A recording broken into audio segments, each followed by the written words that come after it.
خوشیاں ڈھونڈا کریں، تکلیفیں تو آپ کو ڈھونڈ ہی رہی ہیں۔ خوشیاں تقدیر میں ہونی چاہیے، تصویر میں تو ہر شخص خوش نظر آتا ہے۔ ہر وقت خوش رہنے والے انسان کے ہر جسم کا حصہ مضبوط اور طاقتور ہوتا ہے۔ خوش رہنا انسان کی زندگی کو اور بڑھا دیتا ہے۔ میں نے کئی لوگوں سے یہ سنا ہے کہ فلاں وقت جب آئے گا تو میں اس کے بعد خوش ہونا شروع ہو جاؤں گا، ہمیشہ خوش رہوں گا، میری شادی ہوگی تب میں خوش ہوں گا، یا میں کوئی اچھا کاروبار کر لوں گا تب میں خوش ہوں گا، یا میری کوئی اچھی دکان کھلے گی جب میں تب خوش ہونا شروع ہو جاؤں گا۔ یعنی لوگوں نے کوئی نہ کوئی ٹارگیٹ سیٹ کیا ہوتا ہے خوش رہنے کے لیے، اور اپنی ساری خوشیاں اس ٹارگیٹ کے ساتھ جوڑی ہوتی ہیں۔ حالانکہ خوشی حاصل کرنے کا نام نہیں ہے، یہ مائنڈ سیٹ کا نام ہے۔ ہر وہ نعمت جو دی گئی ہے اس کی قدر کرنے کا نام خوشی ہے۔ ایک چھوٹی سی کہانی سنتے ہیں اور اس کہانی سے کچھ سیکھتے ہیں۔ ایک بہت بڑا رئیس جس کے پاس بہت کچھ تھا، بہت سارا پیسہ تھا، دنیا کی ہر نعمت اس کے پاس تھی، بس صرف خوشی نہیں تھی۔ وہ اکثر اداس رہتا تھا، اس کے پاس خوشی کا کوئی نام ہی نہیں تھا، خوشی اس کے دروازے تک نہیں آتی تھی۔ وہ ایک دوست نے اسے نوٹ کیا اور مشورہ دیا کہ فلاں جنگل میں ایک بہت بڑا بزرگ رہتا ہے، آج تک جو بھی اس کے پاس گیا ہے وہ خالی ہاتھ واپس نہیں آیا، اپنے مسائل کا حل ضرور لے کر آیا۔ اگر تم چاہو تو اس بزرگ کے پاس جا کر اپنے اس مسئلے کا حل لے کر آ سکتے ہو سکتا ہے وہ بزرگ تمہیں کوئی ایسا گن دے دے، کوئی ایسا حل بتا دے جس کے ذریعے تمہاری زندگی میں خوشیاں ہی خوشیاں ہوں۔ تو یہ بات اس رئیس کو بہت اچھی لگی اور کہا کہ دوست تم پہلے کہاں تھے؟ تو وہ رئیس فوراً اٹھا اور اس جنگل کی طرف چل پڑا۔ اس بزرگ کی معلوم جگہ پر پہنچ کر جب دیکھا بزرگ اپنی عبادت میں مصروف ہے، یہ اس کے قریب جا کر بیٹھ گیا۔ جب بزرگ اپنی عبادت سے فارغ ہوا تو اس رئیس نے اس بزرگ سے عرض کیا کہ میں ایک بہت بڑا مسئلہ لے کر آپ کی خدمت میں درپیش ہوا ہوں۔ تو بزرگ نے کہا کہ جناب بتائیے کیا مسئلہ ہے آپ کا؟ تو اس رئیس نے کہا کہ میرے پاس دنیا کی ہر چیز ہے، ہر نعمت موجود ہے، لیکن میں اکثر اداس رہتا ہوں، خوشی نام کی کوئی چیز میرے پاس ہے ہی نہیں۔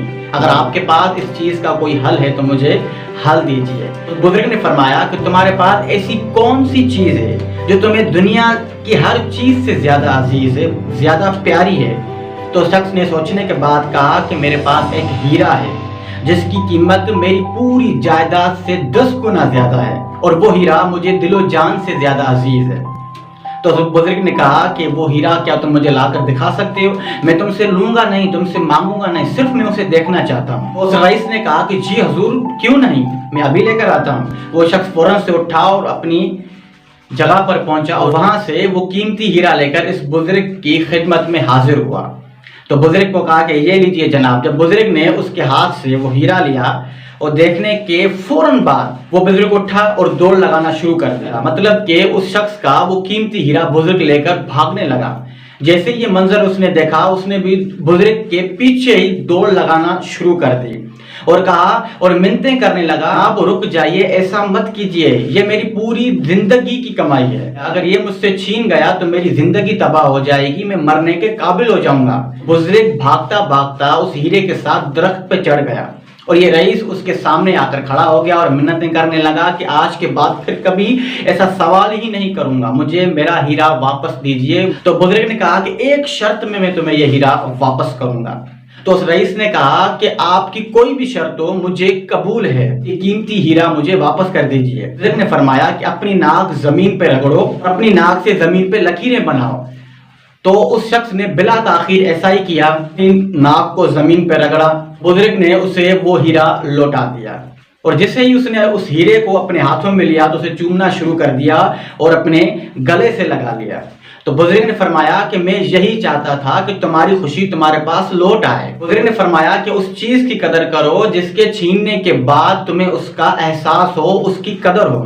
تو انسان خوش تب ہوتا ہے جب اس کے پاس موجودہ چیزوں کی قدر ہو، وہ نعمتیں جو اللہ نے اسے عطا فرمائی ہیں اس پہ خوش رہے تو اس کی خوشی میں اور اضافہ ہوتا جائے گا۔ چھوٹے سے چھوٹے مومنٹس کو آج کے لمحوں میں جینا سیکھیں۔ ہمارے خوش نہ رہنے کی سب سے بڑی وجہ سماجی رویہ ہے اور دوسرے لوگوں کے بیہیویئر ہیں جن کی وجہ سے ہم خوش نہیں ہو پاتے۔ انہیں اگنور کریں، اپنے آپ کو فیل کریں، اپنی خوشی کو زیادہ ترجیح دیں۔ اور دوسری سب سے بڑی وجہ کہ ہم اپنے آپ کو دوسروں سے کمپیئر کرتے ہیں۔ ہم اپنی لائف کو دوسروں کی لائف سے کمپیئر کرتے ہیں، اور جب ہم کمپیئر کرتے ہیں ہماری خوشی ختم ہونا شروع ہو جاتی ہے، مایوسی کی طرف چلے جاتے ہیں کہ فلاں کے پاس بہت اچھی گاڑی ہے میرے پاس نہیں، فلاں کے پاس بہت اچھی صحت ہے میرے پاس نہیں، فلاں کا بہت اچھا کاروبار چل رہا ہے میرا نہیں۔ اسی طرح جب ہم اپنے آپ کو دوسروں کی لائف سے کمپیئر کرتے ہیں تو ہم مایوسی کا شکار بن جاتے ہیں اور خوشی ہم سے دور ہو جاتی ہے اور ہمیشہ پریشانی ہمارا باعث بن جاتی ہے۔ تو خدا را اپنے آپ کو دوسروں سے کمپیئر نہ کریں۔ اگر آپ کی لائف میں کوئی کمی ہے تو اس کو آپ محنت سے، سمارٹ ورک سے فل کریں۔ اگر آپ کو اچھی صحت دی گئی ہے تو اس کی قدر کریں، اگر آپ کو اچھی اولاد دی گئی ہے تو اس کی قدر کریں، اگر آپ کے پاس اچھا وقت ہے تو اس کی قدر، اگر آپ کے پاس اچھی پرسنالٹی ہے تو اس کی قدر کریں، اگر آپ کے پاس اچھا دماغ ہے، آپ کچھ کر سکتے ہیں تو آپ کریں، آپ اس کی بھی قدر کریں تاکہ آپ زندگی میں سفل ہو سکے۔ Thank you.